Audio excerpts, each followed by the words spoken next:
Yeah, JK on the track, featuring my uso DANKYBOE. Haha, beautiful life. Let's go. Alofa,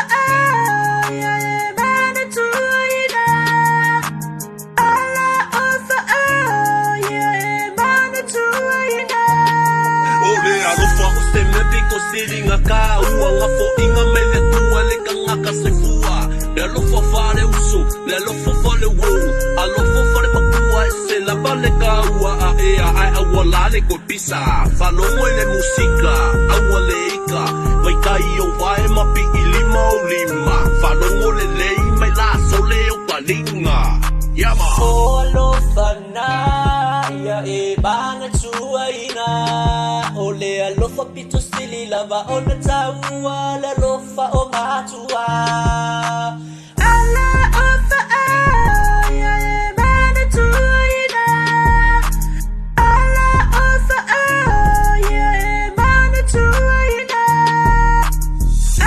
Alofa ia e banga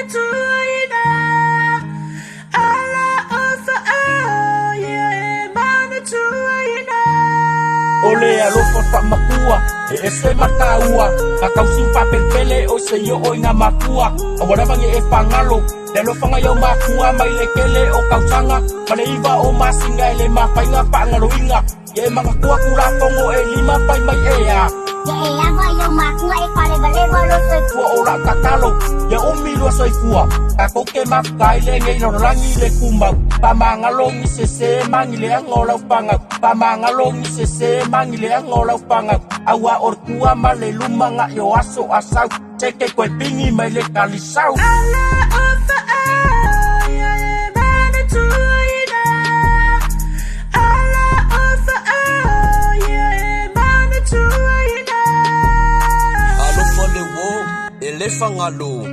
Alofa le nga, ile kele waso. Le filifa le anga le mafuganga. O le wo mongilo nga lufa e kumau lava. A o le alofa fa le uso e ke fiu e make babe ai nga e iso.